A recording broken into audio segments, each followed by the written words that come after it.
이번 사연은 갓 출산한 며느리에게 시어머니가 설거지를 하라고 화를 내길래 막말하며 시댁을 뒤집어 엎어버리고 왔다는 며느님의 사연인데요.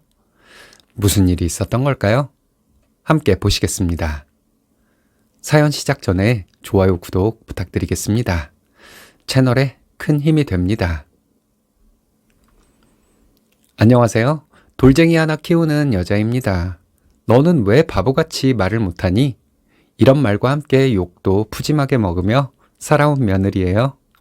보기만 해도 위압감이 드는 시어머니에게 말도 한마디 못하고 살았네요. 시어머니에게 할 말은 하라고 하며 저를 답답해하는 주변 사람들에게 기분 나쁜 것은 없었어요. 그 사람들이 나를 아끼는 마음에 나에게 욕을 하고 화를 낸 것이라 생각했으니까요.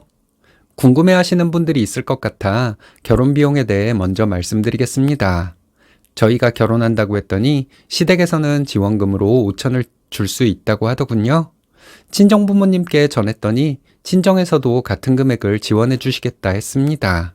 남편과 저는 양가에서 주는 지원금과 각자 모은 돈을 합치고 대출을 좀 받아 아파트 전세를 신혼집으로 얻었어요. 예단은 1,000만 원 보내고 500 돌려받았습니다. 제가 모아놓았던 돈과 남편이 모아놓았던 돈의 차이를 생각하면 저희는 거의 완벽하게 반반 결혼을 했던 것이죠. 결혼할 당시의 상황을 말씀드린 이유는 받은 것이 있으면서 시어머니의 성격을 못 맞춰주냐고 의심하는 분들이 계실 것 같아서입니다. 돌이켜 생각해보면 저희 시어머니가 저에게 했던 행동은 정말 아닌 것 같아요.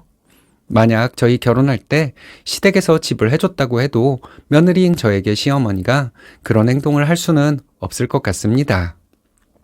저는 남편과 같은 회사에 다녀요. 사내 커플로 사랑을 키우다가 결혼을 하게 된 케이스입니다. 결혼하고 신혼여행 다녀온 지 얼마 안 되었을 때부터 시어머니는 남편 살이 빠졌다고 저를 타박한 분이에요. 남편 살이 빠지면 마누라가 욕먹는 것이라는데 그게 요즘 세상에 말이 되는 소리일까요? 저희 아빠가 경상도 산골 출신이거든요. 저희 친가 친척들과 아빠 고향 사람들이 차를 대절해서 저희 결혼식에 온다고 했더니 시어머니는 시골 사람들이 많아서 결혼식이 좀 없어 보이겠구나. 이런 말씀도 한 분입니다. 그때를 생각하면 지금도 손이 떨릴 정도로 화가 나요. 시어머니는 저와 통화한 내용을 이상하게 바꿔서 남편에게 얘기했어요. 제가 말한 것을 가지고 교묘하게 바꿔서 제가 시어머니에게 버릇없게 말한 것으로 만들어버렸죠. 남편이 처음에는 저와 시어머니 중에서 누구의 말을 믿어야 할지 모르더라고요. 그래서 시어머니와 통화할 때 녹음하기 시작했습니다. 시어머니와 통화한 것을 남편에게 들려주었더니 남편은 저에게 미안해하더라고요. 시어머니가 남편 없을 때 저에게 막말을 자주 했는데 저는 이 사실을 남편에게 전부 말하지는 않았습니다. 그 성격에 시어머니에게 화도 못 내고 속으로만 마음 아파할 것 같아서요. 저희는 결혼하고 3년이 지나서 아이를 가졌습니다. 결혼 전부터 출산 계획을 이렇게 하고 있었고 저희는 양가 부모님께 저희의 출산 계획을 분명히 알렸어요. 그런데 신우는 제가 너무 말라서 아이가 안 생기는 것이라고 자꾸 얘기하더군요. 신우는 우리의 계획을 모르나? 하는 생각이 들어서 신우에게 별 말은 하지 않았는데 시어머니는 신우가 그런 소리를 해도 가만히 있더라고요. 그리고 결국에는 시어머니도 제가 말라서 아이가 안 생기는 것이라는 말을 했습니다. 너무 어이가 없었지만 저는 별 말을 하지 못했어요. 저희 남편은 성격이 순하고 회사와 집밖에 모르는 남자예요. 제가 좀 이것저것 따지는 스타일인데 남편은 수다분한 성격을 가지고 있는 것이 너무 좋았습니다. 그런데 알고 보니 남편이 그런 순한 성격을 가지게 된 이유는 남편이 드센 엄마 밑에서 자랐기 때문이었어요. 남편은 시어머니의 기세에 항상 눌려 있었지만 언젠가부터 조금씩 제 편을 들어주는 말을 하더라고요. 시어머니와 신우는 거실에서 TV를 보고 있는데 임신한 아내가 설거지를 하는 것을 보니 남편도 더 이상은 참을 수가 없었나 봐요. 저는 아이를 자연분만으로 낳았어요.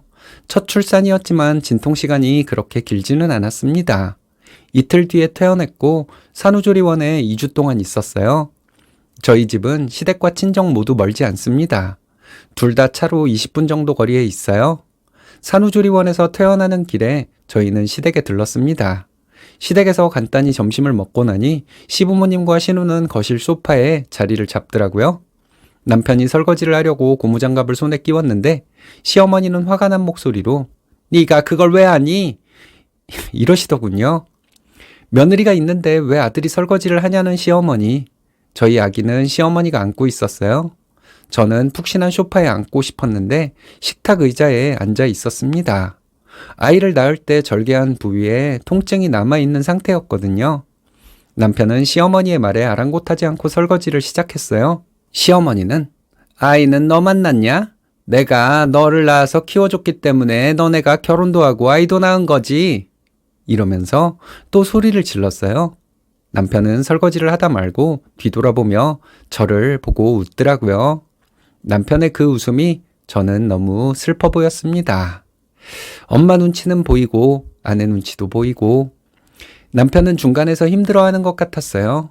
시댁에서 제가 그렇게 소리를 지른 것은 남편의 미소가 너무 가여워 보였기 때문이었습니다. 남편이 설거지를 다 하고 저와 남편은 거실로 나갔어요. 남편이 시어머니로부터 아이를 받아 안았습니다. 저는 남편에게 아이 데리고 방으로 들어가 있으라고 했어요. 남편이 아이와 함께 방으로 들어가는 동안 저는 이성을 잃을 준비를 했죠. 저는 시어머니를 똑바로 보고 말했어요. 어머니는 자식 둘을 낳은 사람이 어떻게 그럴 수가 있냐. 내가 아이 낳은 지 얼마나 됐다고 나에게 설거지를 시키지 못해 안달이냐. 어머니는 아들을 낳아 키워서 결혼을 시켜주었다고 하지만 우리 부모님도 시댁과 같은 돈 지원해 주셨다. 아이는 내가 뱃속에 10달 동안 품고 있다가 고통을 겪으면서 낳았다. 며느리 덕분에 친손주를 얻었으면 며느리한테 고마운 마음을 가져야 한다. 고마운 사람을 이런 식으로 대하는 것은 못 배운 사람이나 하는 짓이다. 이렇게 말하며 소리를 질렀어요. 말을 하다 보니 목소리가 점점 더 커졌습니다. 신우는 저에게 어른 앞에서 소리를 지르는 것이 말이 되냐고 화를 내듯이 말하더군요. 너는 네 조카 낳은 지 얼마 안 된 새언니가 설거지를 강요당하고 있는데 나서서 설거지할 마음은 안 들었냐고. 넌 가정교육을 어떻게 받고 자랐길래 그렇게 세상 물정을 아무것도 모르냐. 이러면서 소리를 질렀어요.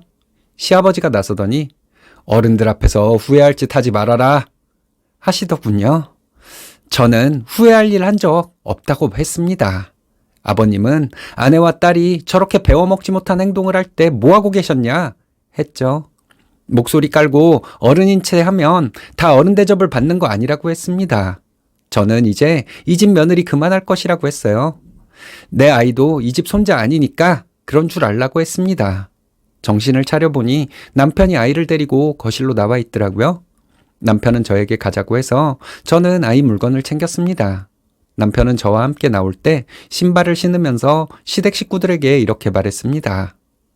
집에 모셔놓고 보기만 해도 좋은 내 아내, 속상하게 만드는 사람은 앞으로 내 부모라도 용서하지 않겠다.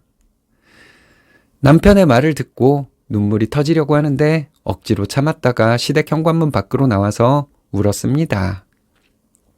그날 친정에도 잠깐 다녀오려고 했는데 제 얼굴에 눈물 자국을 저희 부모님이 보게 될까봐 그냥 집으로 왔어요. 그 후로 몇 달간 시댁에 가지 않았습니다. 남편이 시어머니와 통화만 가끔 한다고 들었죠. 추석이 다가오니 시어머니한테 전화가 왔더라고요. 시어머니는 추석 전에 오라고 얼굴 보고 대화로 오해를 풀자 하더군요. 우리 사이에 오해는 없다고 했습니다.